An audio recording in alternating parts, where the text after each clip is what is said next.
The leader of the Islamic movement in Nigeria, Ibrahim El-Zakzaky, has landed at the Nnamdi Azikiwe International Airport, Abuja, from India, cutting short his planned medical trip to the Asian country. El-Zakzaky and his wife Zinat arrived in Nigeria via Ethiopia Airline around 12:05 p.m. Ibrahim Musa of the IMN said he was immediately taken into custody by the Department of State Services on arrival at the airport. El-Zakzaky, who left for Medanta Hospital, New Delhi, India for medical treatment, alongside his wife Zinat on Monday, was allegedly forced to abort his treatment following alleged refusal of the hospital management to allow his preferred doctors to treat him. The religious leader, in a video released on Thursday, said he was given the option of having his treatment at the hospital or return to Nigeria. He stated that he was still discussing with his wife when unnamed officials returned to tell him to prepare for home. El-Zakzaky also complained that he was placed under heavy security, adding that he was not allowed to move around, but the federal government has denied the allegations. Amid heavy security presence and restricted movement, leader of the Islamic movement in Nigeria, Ibrahim El-Zakzaky, and his wife Zinat arrived at Nnamdi Azikiwe International Airport in Abuja. On touchdown, the couple were frisked away by operatives of the Department of State Services and retaken into custody. After weeks of back and forth, the Federal High Court in Kaduna granted the El-Zakzakys permission to travel to India for medical treatment, but the trip was short-lived. In an audio message released on Thursday, El-Zakzaky explains why he and his wife decided to return back to Nigeria.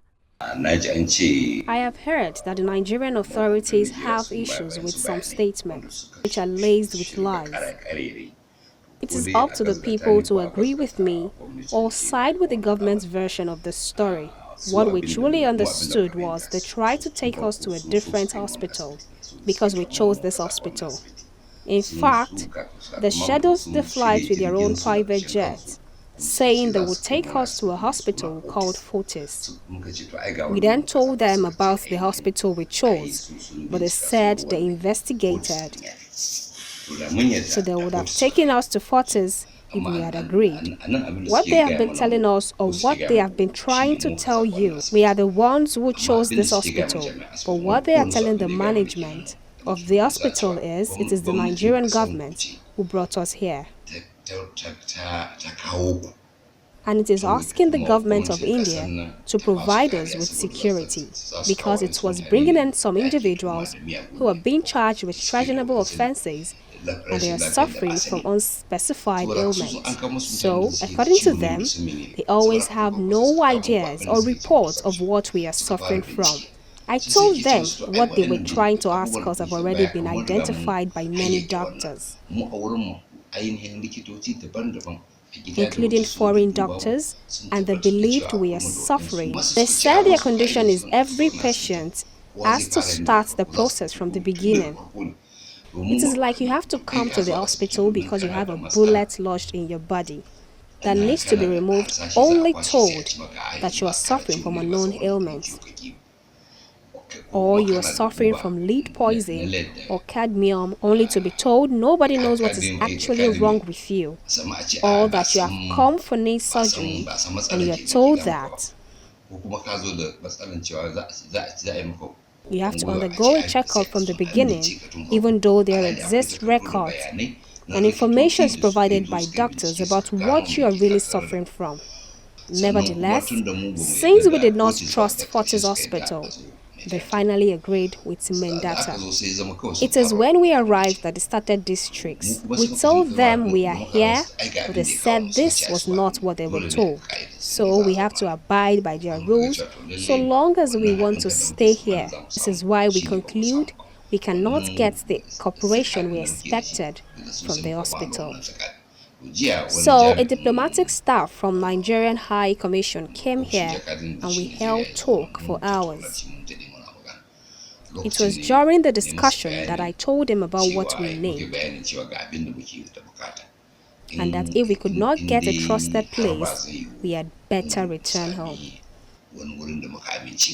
Before the release of the video, the IMN held a press conference in Abuja where they accused the federal government of frustrating El-Zakzaky's medical leave. Sheikh El-Zakzaky himself, in an audio clip from the hospital, indicates that the security agents are colluding with foreign security agents believed to be working for the interests of American government there by violating the Nigerian court ruling. Earlier, even before the Sheikh arrived at the hospital, we gathered from competent source that officials of American embassy in India instructed management of the hospital not to admit the Sheikh there for treatment. The source added that even as the doctors were enthusiastically waiting to receive the Sheikh to save his life, the American secret agents have threatened the hospital officials not to go ahead to treat the Sheikh at the hospital.